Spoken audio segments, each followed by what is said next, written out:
2060 सालतिरको पेरिफेरीमा हो। म चाहिँ कैलालीको तपाईको चाहिँ यही चाहिँ नजिकै हो। हामी चाहिँ म चाहिँ बिहानै उठेर चाहिँ निस्किदै थिएँ। ब्याक हुन सक्ने अवस्था पनि छैन, किनभने सामुन्ने मुखैमा चाहिँ म पुगिसकेको छु। ब्याक हुँदा पनि मलाई गोली चाहिँ निशानै भइहाल्थे। अनि हो, म अगाडि बढ्न पनि सकेन। अगाडि बढ्दा अनि मलाई सर्च गर्दा त मेरो चाहिँ बम गोजीमै झोलामा छ, झोला बोकिराखेको छु, ठुलै ब्याग छ मसँग। अनि त्यसपछि मेरो गोजीमै पिस्तोल छ। अनि त्यस पछाडि अब चाहिँ मलाई समातिन्छु भन्ने मलाई लाग्यो। कुरा गरिरहेको थियौँ करिब 5-10 मिनट भित्रैमा। अनि अँध्यारो थियो, झुसमुस झुसमुस भइसकेको थियो। अनि चाहिँ नगाडी बाटोमा अनि साइकलमा अनि प्रहरी सेनाहरूको चाहिँ मान्छेहरू चाहिँ साइकलमा हिँडिराखेको जस्तो देखेँ मैले। अनि मैले सपना हो कि विपना हो मैले ठम्ब्याउनै सकिनँ। अनि मैले आँखा चिम्लिँदै अनि के हो भनेर यसो हेर्दै थिएँ, ए ठोक भनिहाल्यो। अनि एक्कासी हान्न सुरु भइहाल्यो है। अनि हो, गोली चलाउन सुरु गरिहाल्यो। हामी नजिकै छौँ, अनि मात्रै 5-10 मिटरको मात्रै फरक छ है। त्यस पछाडि चाहिँ अनि मसँग पनि पिस्तोल थियो। अनि मैले पनि पिस्तोल निकालेर हानिहालेँ होइन, हानिहाल्यौँ। ए साथी भाग भने मैले। अनि भागिसके पछाडि अनि केही साथीहरू त्यहाँबाट भाग्नुभयो है। अनि केही साथीहरू तारमा अड्किनुभयो। चारैतिरबाट चाहिँ ड्याङ ड्याङ डुङडुङ आवाज आयो, पुरै पड्क्यो। अब त्यहाँ त कसरी ज्यान जोगाउने भन्ने मात्रै भयो है। त्यस पछाडि चाहिँ एकजना साथीलाई चाहिँ बाटोमै चाहिँ सिधै गोली लागिहालेछ। रामप्रसाद तिमिलसेना जयकुमार भन्ने हुनुहुन्थ्यो, उहाँलाई चाहिँ बाटैमा गोली लागिहाल्यो। उहाँलाई चाहिँ ठाउँको ठाउँ चाहिँ मृत्यु भइहाल्यो होइन, उहाँ शहीद भइहाल्नुभयो। त्यस पछाडि अर्को बसन्त भन्ने साथी, उहाँको खुट्टामा आर्मी प्रहरी मरे पनि होइन, सर्वसाधारण मरे पनि होइन, माओवादी मरे पनि सबै नेपालीहरू नै हुन्। यो हो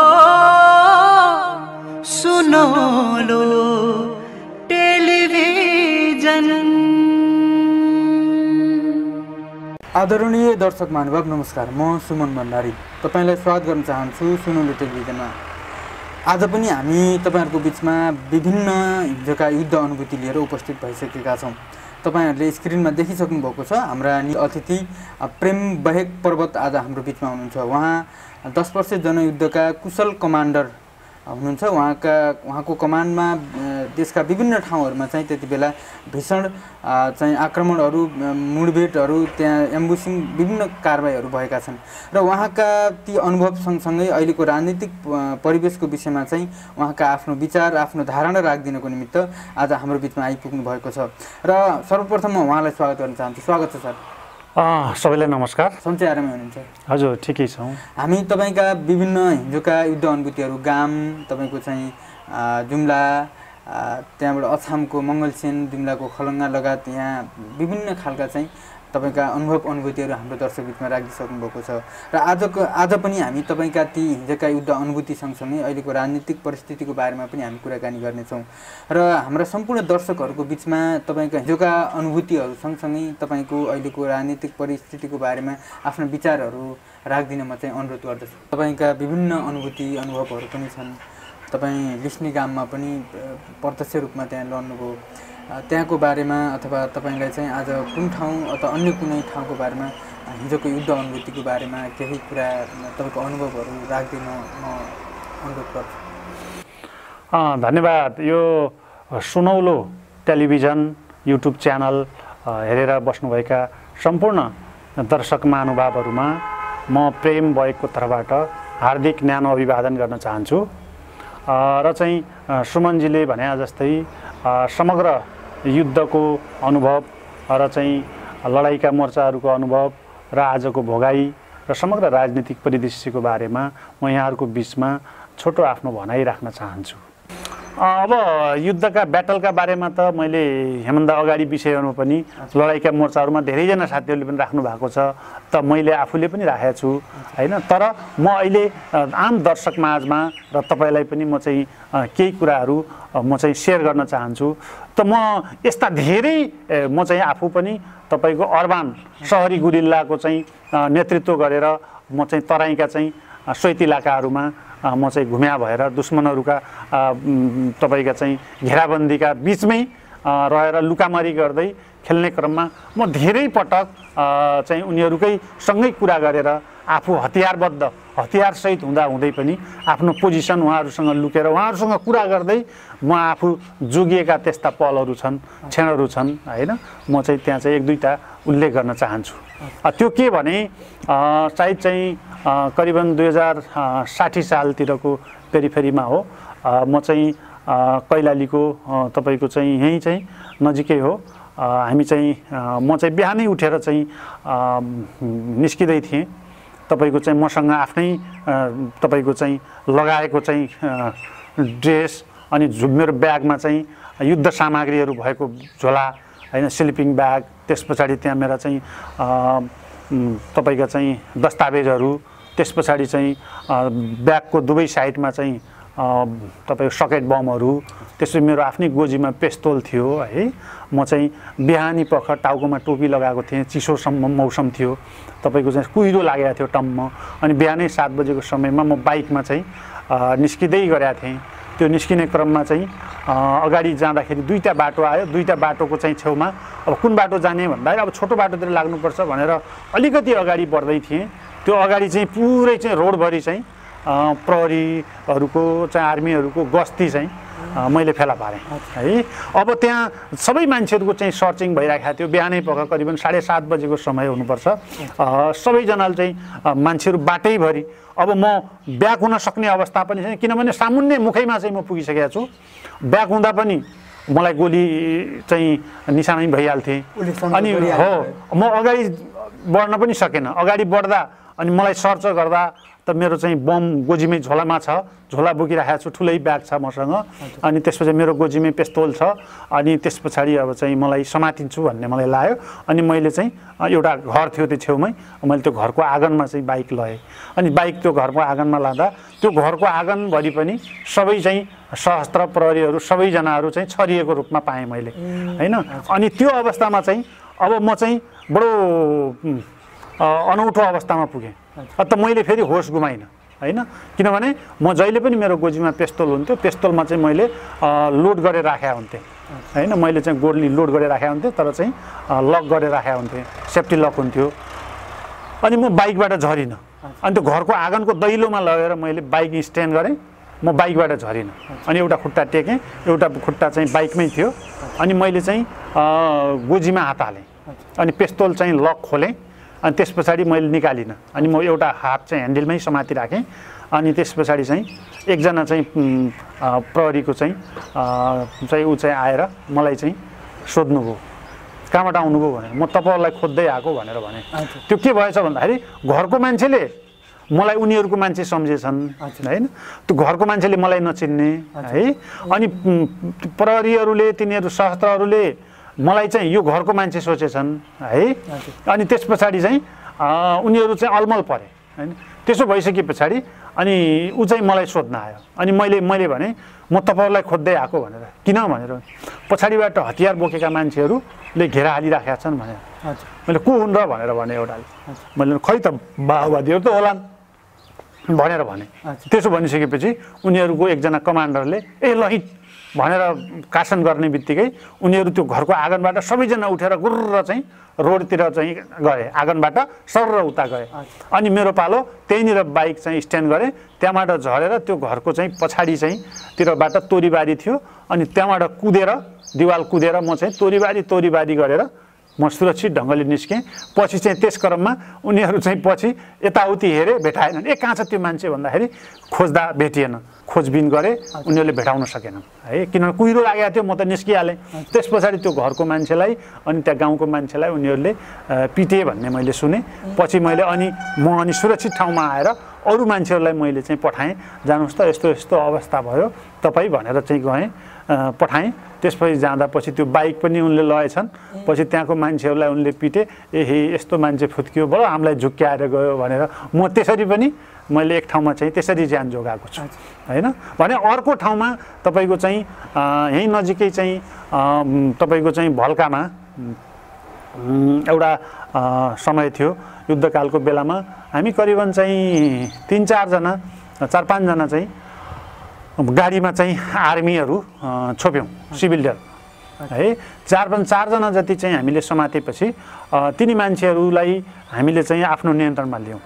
नियन्त्रणमा लिइसके पछाडि अब के गर्ने भन्ने भयो। अनि हामीले स्थानीय पार्टीलाई जिम्मा लगाउनुपर्छ।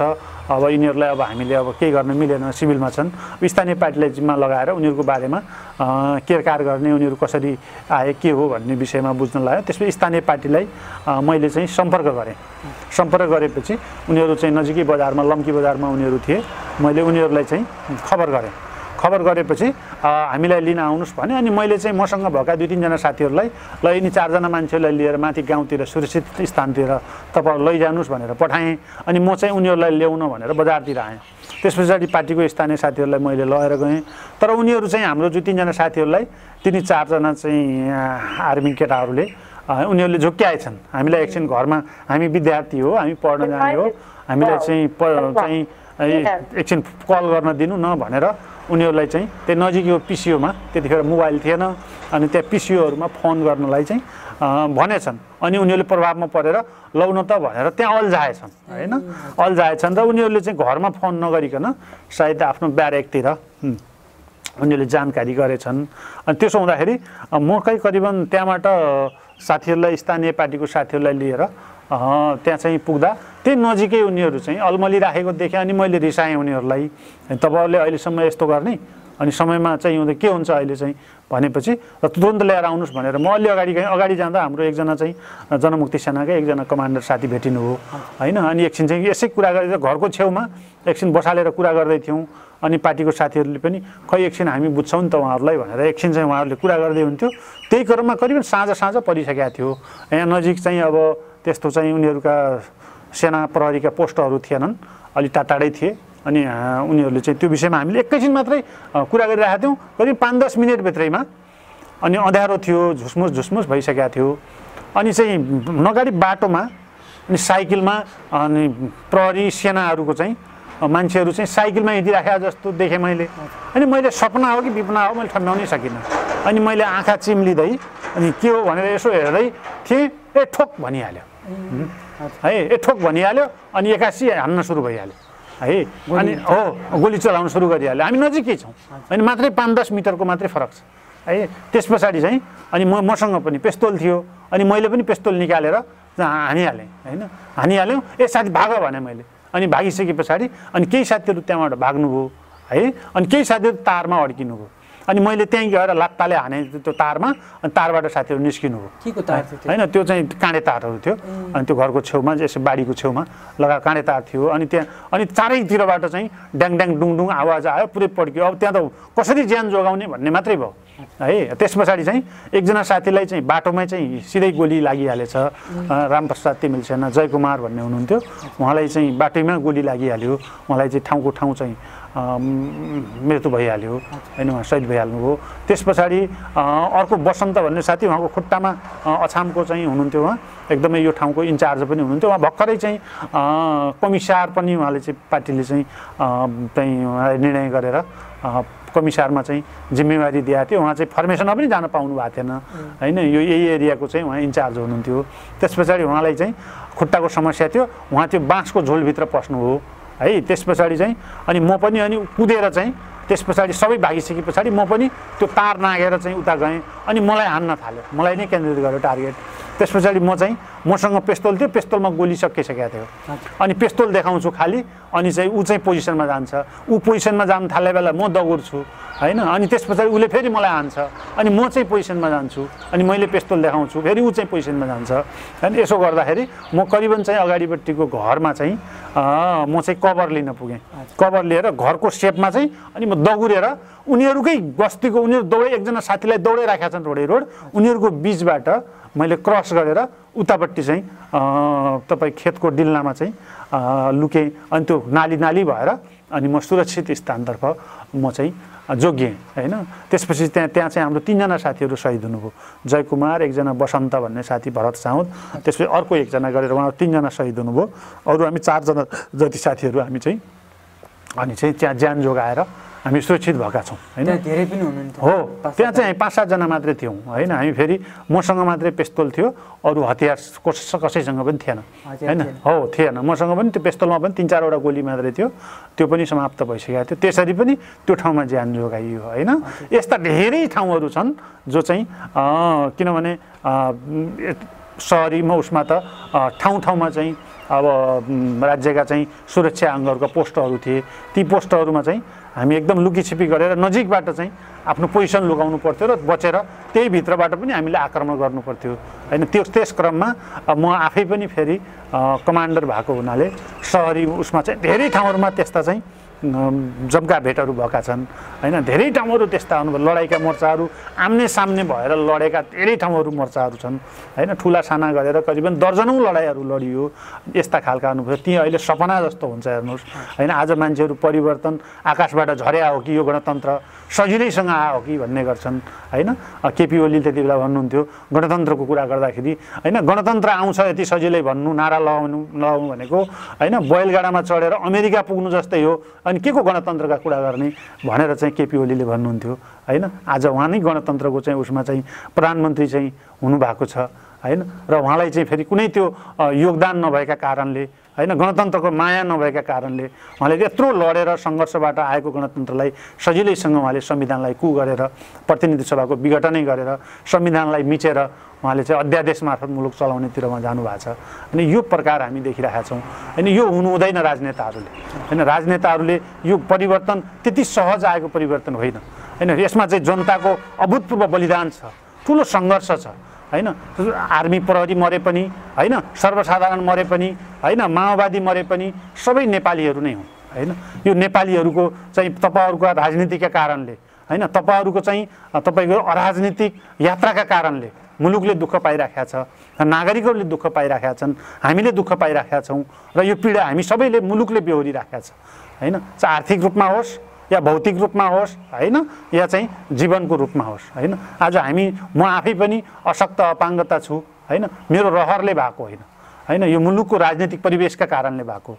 यसका निम्ति सबै नेताहरू गम्भीर हुन जरुरी छ म भन्न चाहन्छु। खास गरी अहिले हामीले आम नेपाली जनताले बिहोरेको कुरा, हामीले 10 वर्षसम्म सशस्त्र सङ्घर्ष अर्थात् महान जनयुद्ध हामीले गऱ्यौँ र जनयुद्धको प्रक्रियामा भीषण लडाइँ भयो र त्यसले चाहिँ आँधी तुफान सिर्जना गर्यो, जसले चाहिँ हजार नेपाली नागरिकहरूको बलिदान भयो र थुप्रै हजार बेपत्ता हुनुभयो, थुप्रै घाइते अपाङ्ग बिहोर्नु पर्यो र म पनि त्यस क्रममा चाहिँ घाइते भएर अपाङ्गता अवस्थामा छु। र यो नेपाली जनताको निम्ति, नेपाली समाजको निम्ति र नेपालकै निम्ति एउटा चाहिँ नसोचेको कुरा र एउटा अकल्पनीय विषय थियो र त्यो फेरि हुन गयो र यसले आम नेपाल र नेपालीलाई एउटा सपना पनि जगाएको थियो र एउटा परिवर्तनको आकाङ्क्षा पनि राखेको थियो र त्यसले चाहिँ एउटा परिवर्तनको चाहिँ चाहना पनि राखेको थियो। तर 10 वर्षसम्मको त्यो सशस्त्र सङ्घर्ष र तत्पश्चात अहिले 15 वर्ष हुन पुग्यो करिबन चाहिँ शान्ति प्रक्रियाको थालनी र त्यो जुन ढङ्गको चाहिँ एउटा ठुलो त्याग तपस्या र बलिदान, एउटा भौतिक संरचनाहरू तहस नहस भएर एउटा अरबौँको क्षति खरबौँको क्षति जो मुलुकले बेहोरेको थियो र त्यो केका लागि थियो त भन्दाखेरि समाजमा आमूल परिवर्तन हुन्छ भन्ने एउटा त्यो सपनाहरू जगाइएको थियो, त्यो एउटा चाहना थियो। तर त्यो अहिले आएर हेर्दा त्यो परिवर्तन पुरा हुन सकेन। यो नेपालका निम्ति दुर्भाग्यको विषय हो, यो नेपालीको निम्ति एउटा विडम्बनाको विषय हो र यो चाहिँ यसका लागि यो चाहिँ हामी सबै जिम्मेवार छौँ, सबै राजनीतिक पार्टीहरू जिम्मेवार छन्। आज कुनै एउटा अमुक एउटा नेता, अमुक एउटा पार्टी, अमुक कोही व्यक्ति जिम्मेवार छैन।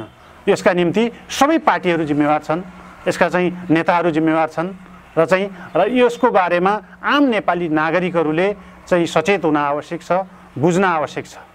र जुन हाम्रो हिजो युद्धको बारेमा मैले हिजो पनि भने, योभन्दा अघिल्ला चाहिँ पेजहरूमा पनि भने, जसरी हामी लडाइँका मोर्चाहरूमा कसरी हामी लड्यौँ, जस्तै म आफै पनि तपाईँको चाहिँ ठुल्ठुला मोर्चाहरू जस्तै जुम्लाको खलङ्गा, त्यस पछाडि रोल्पाको गाम लिस्ने, अनि अछामको मङ्गलसेन हैन लगायत थुप्रै ठुल्ठुला मोर्चाहरूमा चाहिँ हामी चाहिँ सहभागी भयौँ र लड्यौँ हैन। म आफै पनि यो घाइते अपाङ्गता बन्नु परेको कैलाली जिल्लाको मसुरियाको बडैपुरको मोर्चामा चाहिँ म चाहिँ लडाइँको क्रममा गोली लागेर घाइते भएर अपाङ्गता बन्न पुगेँ र मेरो पनि ढाडमा अहिले पनि गोली छ र मैले चाहिँ त्यो शरीरमा अहिले पनि टाउकोमा 6वटा चाहिँ गोलीहरू छन्।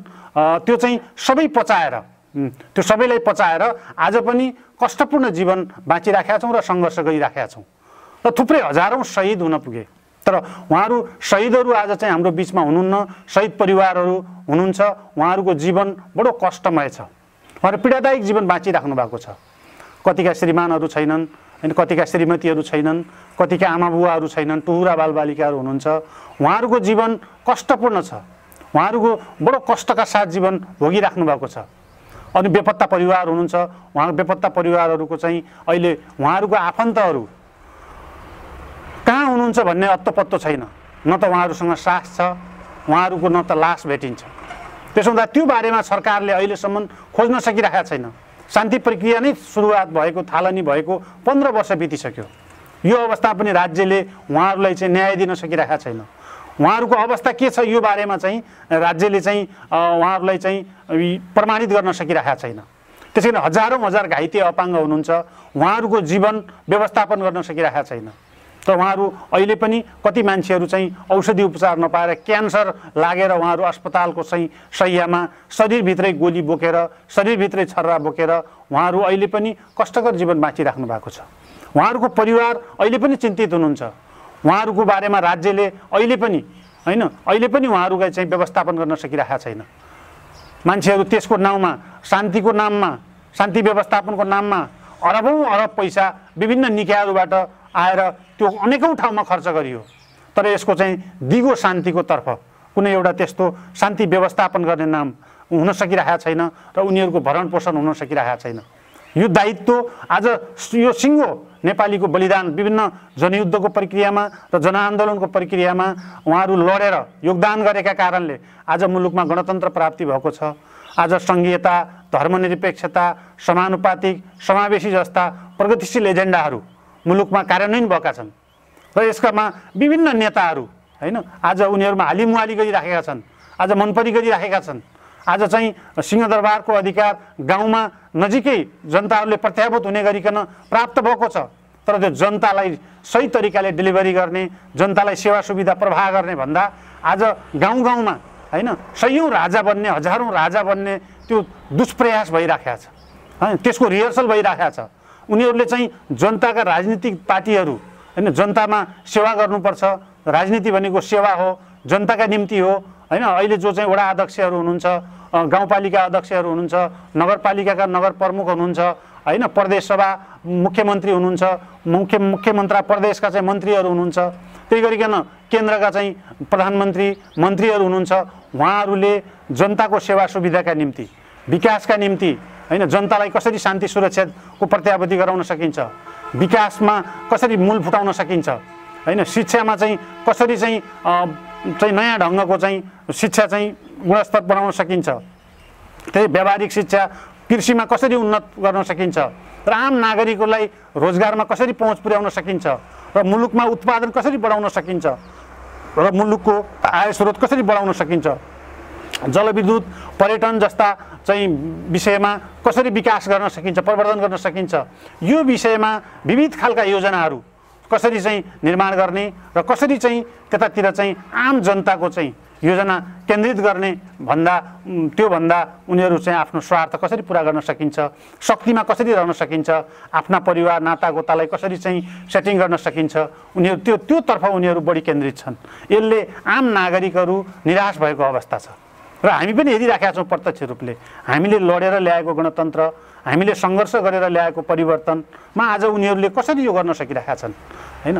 हामी आफ्नो ठाउँबाट हामी चाहिँ आलोचना गरिराखेका छौँ, हामीले भनिराखेका छौँ र आम जनताले पनि प्रश्न गरिराखेका छ र सबैतिर राजनीतिप्रति वितृष्णा पैदा भइराखेका छ र नेताहरूप्रति गालीगलोज भइराखेका छ। हामीले सामाजिक सञ्जालदेखि मिडिया क्षेत्रमा पनि हेर्छौँ, उनीहरूको विकास निर्माणमा निम्ति छलफल र बहस हुनुपर्ने ठाउँमा उनीहरू चाहिँ विकास निर्माणका निम्ति बहस छलफल भइराखेका छैन, उनीहरू स्वार्थका निम्ति विभाजित भइराखेका छन्, एक आपसमा लडिराखेका छन् हैन। उनीहरूले नाटक देखाइराखेका छन् हैन। यो नाटक जस्तो बनिराखेको छ र उनीहरू नौटङ्की जस्तो प्रदर्शन गरिराखेका छन्। राजनीति सबै पार्टीहरूमा एउटा पार्टीको कुरा गरिरहेको छैन मैले हैन, सबै पार्टीहरूमा हामीले हेर्छौँ सबैतिर निराशाको स्थिति छ। त्यसो हुँदाखेरि आम जनताहरू जुन ढङ्गले एउटा चाहिँ अपेक्षा राखेका थिए, जो खालको एउटा सपना हामीले देखिराखेका थियौँ र आम नागरिकले पनि देखिराखेका थिए र एउटा चाहिँ त्यो खालको चाहिँ नारा दिएको थियो, त्यो अनुसारको पुरा हुन सकेन। यसले गर्दाखेरि चाहिँ एउटा खालको चाहिँ निराशा अहिले सबैतिर छाइराखेको छ। राजनीति हामीले हेऱ्यौँ भने स्थायित्व हुन सकिरहेको छैन, त्यसले चाहिँ अस्थिर पैदा भइराखेको छ। त अहिले भर्खरै पनि हामीले हेऱ्यौँ चाहिँ संविधानको चाहिँ विघटन चाहिँ भयो संसदको हैन। त्यसपछि चाहिँ अदालतले राजनीतिक ढङ्गले उनीहरूले हुँदै नभएको अधिकार प्रयोग गरेर संसदको विघटन गरियो। त्यसपछि त्यसले अदालतमा चाहिँ रिट पर्यो। रिट परेपछि अदालतले लामो समय लगाएर बहस गरेर यो चाहिँ असंवैधानिक थियो, त्यो संविधानमा यो अधिकार प्रधानमन्त्रीलाई थिएन। त्यस पछाडि यसलाई चाहिँ पुनर्स्थापना हुनुपर्छ भनेर चाहिँ संसद पुनर्स्थापना गरियो। संसद स्थानको पहिल्यै चाहिँ बैठकमा चाहिँ उनीहरूको बिचमा चाहिँ संसद सञ्चालन हुन नसकेर एक आपसमा चाहिँ त्यहाँ द्वन्द्व सिर्जना भयो र त्यस पछाडि फेरि पुनः हैन अनि फेरि चाहिँ उनीहरूको बिचमा द्वन्द्व सिर्जना भएर अदालतले फेरि अर्को निर्णय गर्यो। तत्पश्चात फेरि अहिले चाहिँ एउटा खालको चाहिँ फेरि चाहिँ राजनीति भ्याकुम हैन, एउटा खालको चाहिँ आन्तरिक द्वन्द्व पैदा भइराखेको छ। कम्युनिस्ट पार्टीभित्र एउटा विभाजनको चाहिँ श्रृङ्खला देखा पर्यो। यसले मुलुकलाई फेरि एउटा चाहिँ डरलाग्दो दिशातर्फ मुलुकलाई धकेलिराखेको छ। यो चाहिँ जनताले अपेक्षित गरेको विषय छैन हैन, होइन यो हैन। यो हामीले पनि यसका निम्ति हामीले सङ्घर्ष गरे होइन। जनयुद्ध त्यसका लागि थिएन, जनआन्दोलन त्यसका लागि थिएन। जनयुद्ध र जनआन्दोलनको म्यान्डेट विपरीत, जनयुद्ध र जनआन्दोलनको चाहना विपरीत आज मुलुकमा यो स्थिति भइराखेको छ र मुलुकले स्थायित्व प्राप्त गर्न सकिरहेको छैन। यसले चाहिँ आम नागरिकहरू निराश छन् हैन, यसले चाहिँ शहीद परिवारहरू निराश छन्, यसले चाहिँ बेपत्ता परिवारहरू निराश छन्, घाइते अपाङ्गहरू चाहिँ निराश हामी छौँ हैन। यस्तै थुप्रै चाहिँ नागरिकहरू पनि निराश हुनुहुन्छ। सबै पार्टीका नेता कार्यकर्ताहरू पनि निराश छन् र चाहिँ आक्रोशित पनि छन् हैन। तर राजनीतिक दलहरूले जो सुझबुझपूर्ण तरिकाले मुलुकको चाहिँ राजनीतिलाई एउटा नेतृत्व कुशल तरिकाले गर्न पर्थ्यो, सुस्पष्ट ढङ्गले चाहिँ अगाडि बढाउनु पर्थ्यो, त्यो बढाउन सकिरहेका छैन। सरकार सञ्चालन गर्नु पर्थ्यो, उनीहरूले त्यो सञ्चालन गरिरहेका छैनन् हैन। स्थानीय तहमा काम भइराखेको छ, तर त्यहाँ पनि एउटा चाहिँ असल शासनको चाहिँ जो खालको प्रत्याभूत हुनु पर्थ्यो हैन, एउटा चाहिँ एउटा सुशासन हुनु पर्थ्यो हैन, गुड गभर्नेन्स चाहिँ प्रक्रियाबाट चाहिँ जसरी सञ्चालन हुनु पर्थ्यो त्यो हुन सकिरहेको छैन। सबै चाहिँ गाउँपालिकाहरूमा हामीले देख्छौँ कहीँ कहीँ हैन विरोधका स्वरहरू मिडियाहरू मार्फत देशैभरि एक ठाउँको कुरा गरिरहेको छैन मैले, देशैभरि त्यो खालका चाहिँ अप्ठ्याराहरू हैन। अनि सबै ठाउँमा राजनीतिकरण भइरहेको छ हैन। त्यो केका लागि त भन्दा स्वार्थका लागि छ। यदि जनताका लागि, समाजका लागि, विकासका लागि हो भने यसरी स्वार्थमा चाहिँ लड्नुपर्ने, बाजिनुपर्ने त्यो आवश्यकता थिएन हैन, छैन पनि र हुनु हुँदैन पनि हैन। त्यसका लागि नेताहरूले त्यो सोच्नु जरुरी छ, त्यो मनन गर्न जरुरी छ हैन। आज पनि हैन समाधानै छैन भने जहाँ समस्या छ हुन्छ त्यहाँ समाधान पनि हुन्छ हैन। त्यसका लागि सबै पार्टीहरू नेताहरूले मनन गर्न जरुरी छ। कम्युनिस्ट पार्टीहरूका नाममा सानसाना चाहिँ पसल खोले जसरी टुक्रा टुक्रा भएर अलग अलग ठाउँमा हुनुभन्दा सबै पार्टीहरू एक ठाउँमा आएर हैन मुलुकको बारेमा, समाजको बारेमा, विकासको बारेमा सुस्पष्ट भिजन हैन सहित एउटा मिसन चाहिँ कायम गरेर त्यो ठाउँमा कुशल ढङ्गले चाहिँ सक्षम एउटा नेतृत्वले चाहिँ लिडरसिपले चाहिँ अगाडि नेतृत्व गरेर अगाडि बढ्ने हो भने त सजिलो छ नि त हैन। त्यो चाहिँ किन हुन सकिरहेको छैन, किन गर्न सकिरहेका छैनन्, अनि यो दुर्भाग्यको विषय हो हैन। हामी नागरिकहरूले पनि सोच्नुपर्ने बेला भएको छ हैन। हामी नागरिकहरू पनि सचेत हुनुपर्ने बेला छ हैन। सबै नागरिकहरूले चाहिँ आफ्नो ठाउँबाट हैन अब स्वार्थमा हामीलाई कुन नेता प्यारो लाग्छ यो होइन हैन, हाम्रो मान्छे होइन, अब राम्रो मान्छेलाई हामीले चाहिँ छनौट गर्न जरुरी छ। हाम्रो पार्टी होइन, अब राम्रो पार्टी चाहिँ हामीले चाहिँ छनौट गर्न जरुरी छ, पहिचान गर्न जरुरी छ हैन। हामीले चाहिँ अनुहार हेरेर हैन, हामीले रूप हेरेर होइन हैन, हामीले उनीहरूको चाहिँ कार्यक्रम हेरेर हैन, उनीहरूको कार्यक्रममा चाहिँ एउटा सुस्पष्ट भिजन, दृष्टिकोण हैन, समाज बनाउनका निम्ति, बेरोजगारी समस्या समाधान गर्नका निम्ति हैन, मुलुकलाई समृद्धितिर कसले लैजान सक्छ, राजनीतिक स्थायित्व कसरी सम्भव छ त्यो बारेमा हामी जुन चाहिँ व्यापक छलफल गरेर बहस गरेर त्यसका आधारमा हामीले चाहिँ उनीहरूलाई छनौट गऱ्यौँ भने, उनीहरूलाई समर्थन गऱ्यौँ भने अनि मात्र उनीहरू चाहिँ सही मान्छे हामीले नेतृत्व पाउनेछौँ, सही पार्टी हामीले छनौट गर्नेछौँ र त्यसो गर्न सक्यौँ भने मात्रै मुलुक विकासको दिशातर्फ अगाडि बढ्नेछ। होइन भने हामी जसरी पार्टीहरू चाहिँ शक्तिका निम्ति सत्ताका निम्ति जसरी लुचाचुडी गरिराखेका छन् होइन, हामी नागरिकहरू पनि, हामी नेता कार्यकर्ताहरू पनि स्वार्थका लागि होइन विभिन्न नेताहरूमा चाहिँ विभक्त भयौँ भने, स्वार्थमा हामी विभक्त भयौँ भने कहिल्यै पनि यो देशको राजनीतिक समस्या समाधान हुँदैन, कहिल्यै पनि तपाईँको चाहिँ यो मुलुक चाहिँ स्थायित्व प्राप्त गर्दैन। त्यसो भयो भने अनि मुलुकले एउटा विकासको गति जो लिनुपर्ने हो त्यो प्राप्त हुनेवाला छैन। त्यसका लागि हामी सबै एकजुट भएर हामी सबैले सही मार्गमा सही नेतृत्व छनौट गरेर सही विचारधारा होइन सही दृष्टिकोण सहितको पार्टी र त्यो नेतृत्वलाई चाहिँ हामीले चाहिँ चिन्न सक्यौँ, पहिचान गर्न सक्यौँ भने, गुण र दोषको आधारले हामी समर्थन गर्न सक्यौँ भने, हामी अन्धभक्त भएनौँ भने अनि मात्र चाहिँ एउटा सही खालको नेतृत्वमा पुग्नेछ। अनि त्यो पार्टीलाई हामीले छनौट गऱ्यौँ भने त्यो पार्टीले सत्ता सञ्चालन गर्ने ठाउँमा पुग्नेछ। अनि त्यसो भयो भने मात्रै के हुनेछ त भन्दाखेरि मुलुकले एउटा चाहिँ स्थायित्व प्राप्त गर्नेछ, मुलुक सही दिशातर्फ अगाडि बढ्नेछ भन्ने मलाई लाग्छ। र हामी सबैले आम नेपाली नागरिकहरूले अहिले चाहिँ हाम्रा नेपालका युवाहरू अहिले चाहिँ खाडी मुलुकहरूमा आफ्नो श्रम बेचिराख्नु भएको छ। थुप्रै दैनिक जसो चाहिँ लासहरू चाहिँ एयरपोर्टमा चाहिँ हामी चाहिँ आएको चाहिँ देखिराखेका छौँ, हामीले मिडिया मार्फत सुनिराखेका छौँ, हेरिराखेका छौँ। यो हामी नेपालीहरूको निम्ति दुर्भाग्यको विषय होइन। रेमिट्यान्सबाट देश चलिराखेको छ होइन। तिनै नेपालीहरू जो खाडी मुलुकहरूमा आफ्नो श्रम बेचेर, श्रम पसिना बेचेर आफ्नो जीवन चलाइराख्नु भएको छ, उनीहरूको लास दैनिक जसो चाहिँ नेपालमा चाहिँ एयरपोर्टबाट चाहिँ आइराखेको छ होइन। दैनिक जसो 7-8वटा 8-10वटा लासहरू नेपालीहरू तपाईँ हामी जस्तैकै उमेरका मान्छेहरू लास चाहिँ डिब्बामा चाहिँ कैद भएर आइराखेको छ। यो चाहिँ दुर्भाग्यको विषय।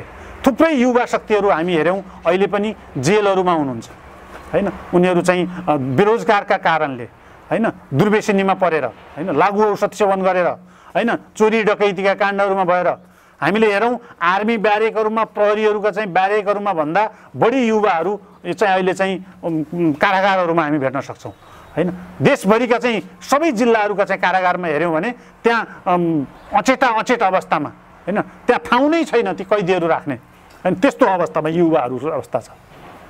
यो के को कारणले त भन्दाखेरि यो अस्थिर राजनीतिका कारणले, यो सङ्क्रमणकालीन राजनीतिका कारणले होइन, जो नेपालमा चाहिँ बेरोजगारी समस्या छ, यो व्यापक रूपमा विकासका चाहिँ उद्योग धन्दा कल कारखानाको चाहिँ डेभलप नभएका कारणले यो कसले गर्ने त? यो नागरिकले गर्ने हो त होइन, यो चाहिँ राज्य व्यवस्थाले गर्ने हो। यो सबै दायित्व राज्यको हो होइन। किन त राज्य सञ्चालकहरू होइन, किन राज्य सञ्चालकहरू होइन उनीहरू चाहिँ मुखदर्शक बनिराखेका छन्? किन उनी स्वार्थका कारणले एक आपसमा लडिराखेका छन्? किन उनीहरू सफल बन्न सकिरहेका छैनन्? होइन, मुलुक बनाउँछौँ भनेर पटक पटक चाहिँ देशमा क्रान्ति भए, पटक पटक आन्दोलन भए, थुप्रै सङ्घर्षहरू भए, हजार मान्छेले चाहिँ रगत बगाए, योगदान गरे, बलिदान दिए, थुप्रै मान्छेहरू चाहिँ टुहुरा भए, बालबालिकाहरू होइन, थुप्रै मान्छेहरू चाहिँ महिलाहरू चाहिँ आमाहरू विधवा बन्नु पर्यो होइन। उनी चाहिँ थुप्रै मान्छेहरूले चाहिँ आफ्ना आफन्तहरू गुमाए होइन। तर किन चाहिँ मुलुकले चाहिँ सही दिशा समात्न सकेन? किन आमूल परिवर्तन हुन सकेन?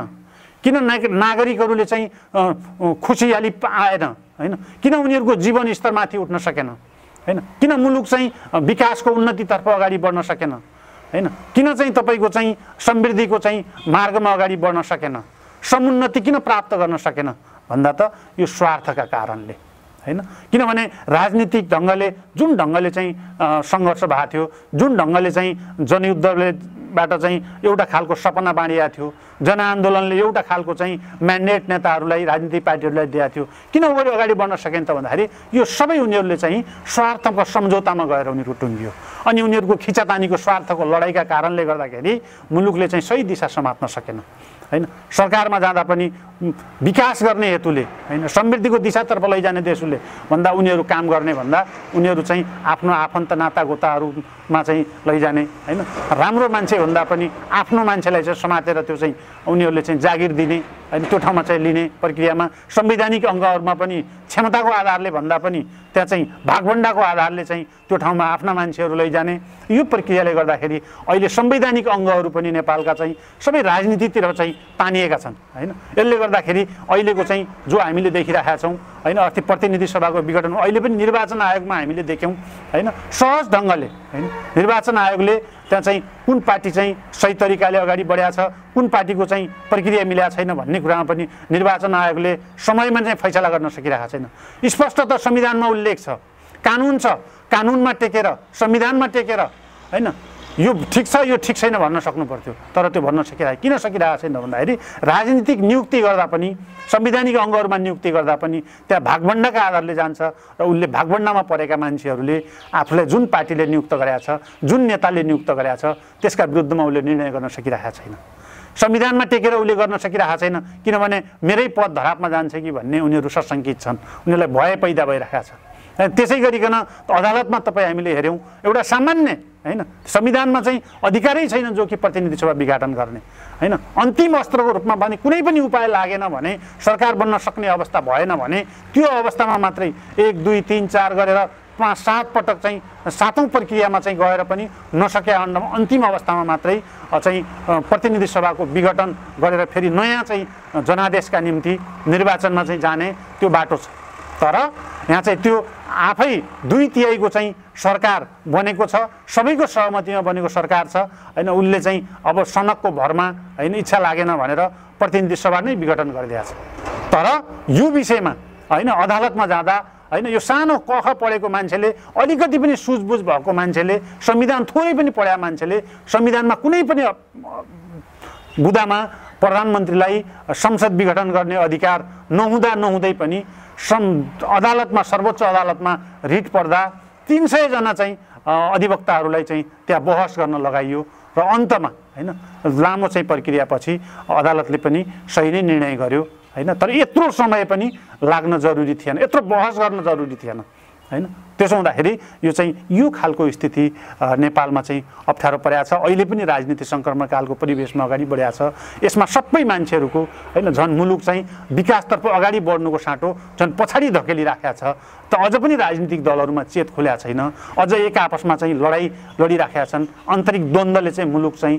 एउटा असफल हुने खतरातर्फ अगाडि बढिराखेको छ हैन यसले गर्दाखेरि यो चाहिँ हामी घाइते अपाङ्गहरू पनि यसमा निराश छौँ अनि यसले हामीलाई पनि आक्रोशित बनाएको छ शहीद परिवारहरू पनि निराश हुनुहुन्छ त्यसै गरिकन बेपत्ता योद्धाका परिवारहरू पनि निराश हुनुहुन्छ सबैतिर बौद्धिक जो छ ततापनि बहस भइराखेको छ सबैतिर चाहिँ राजनीतिप्रति चाहिँ औँला तेर्सिराखेको छ यो विषयमा राजनीतिक पार्टीहरू सचेत हुन जरुरी छ नेताहरू सचेत हुन जरुरी छ र मुलुकको विकासका निम्ति स्थायित्वको निम्ति राष्ट्रियताको निम्ति स्वाधीनताको निम्ति राष्ट्रिय सुरक्षाको निम्ति सबै चाहिँ फेरि एकचोटि मनन गर्नुपर्ने बेला भएको छ फेरि एकपटक सबै एकताबद्ध भएर एकजुट भएर एकता नै बल हो हैन फुटेर होइन जुटेर मुलुक बनाउने दिशातर्फ लाग्न जरुरी छ त्यसका निम्ति हामी सबैले सबै नागरिकहरूले सबै चाहिँ मुलुकको बारेमा चिन्ता गर्ने मान्छेहरूले अब एकपटक बहस गर्न जरुरी छ समीक्षा गर्न जरुरी छ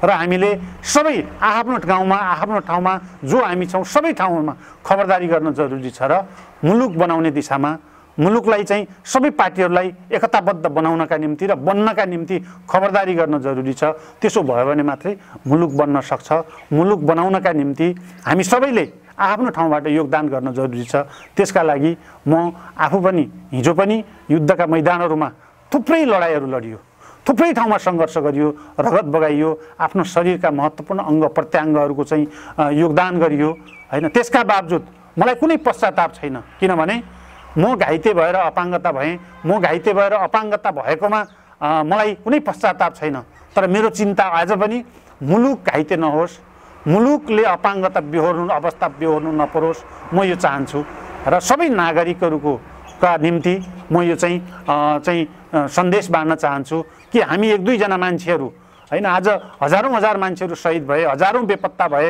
हजारौँ घाइते अपाङ्ग भयौँ।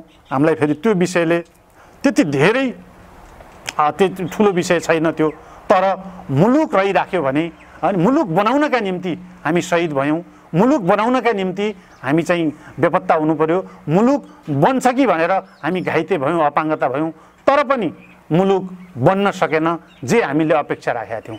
जे खालको आमूल परिवर्तनको सपना देखेका थियौँ त्यो खालको चाहिँ सपना पुरा भएन। यस अर्थमा हामी दुःखित छौँ, तर हामी निराश छैनौँ। फेरि पनि मुलुक बनाउनका निम्ति, मुलुकलाई समृद्धिको दिशातर्फ अगाडि लैजानका निम्ति र आमूल परिवर्तनका निम्ति अझै पनि म घाइते अपाङ्ग भएर म आफ्नो ठाउँबाट के भन्न चाहन्छु भने अझ पनि जस्तोसुकै योगदान गर्न, जस्तोसुकै सेक्रिफाइस गर्न म तयार छु। हामी सबै तयार हुनुपर्छ, किनभने हामीभन्दा ठुलो मुलुक रह्यो भने मात्रै हामी रहन्छौँ। मुलुकको चाहिँ अधिकार, मुलुक चाहिँ स्वस्थ भयो भने मात्रै हामी स्वस्थ हुन्छौँ। त्यस कारणले मुलुक बनाउनका निम्ति हामी सबै जुट्नुपर्छ र हामी सबै आफ्नो ठाउँबाट हामी चाहिँ सही सुझाव सल्लाह लिएर जे सक्छौँ त्यो हामीले गर्नुपर्छ भन्ने कुरा म राख्न चाहन्छु। तपाईको एकदमै अहिलेको समसामयिक राजनीतिको विषयमा एकदमै महत्त्वपूर्ण विचार राखिदिनु भयो। हस्, तपाईँका हिजोका युद्ध अनुभूति सँगसँगै तपाईँको अहिलेको राजनीतिक परिस्थितिको बारेमा पनि कुराकानी गरिदिनु भयो, त्यसको लागि धेरै धेरै धन्यवाद दिन चाहन्छु। धन्यवाद। सम्पूर्ण सुनौलो टेलिभिजन हेरेर बस्नुभएका सम्पूर्ण दर्शक महानुभावहरूलाई मैले आफ्ना युद्धका भोगाइहरू, आफ्ना जीवनका भोगाइहरूका बारेमा यहाँहरूको बिचमा छोटोमा चाहिँ राखेँ। धेरै लामा विषयहरू पनि छन्, सबै विषयवस्तुहरू तपाईँलाई सुन्दा चाहिँ हो। धन्यवाद। म पनि बिस्तारै चाहिँ समयक्रम अनुसार आफ्ना विषयवस्तुहरू भोगाइहरू राख्ने नै छु। धन्यवाद। नमस्कार।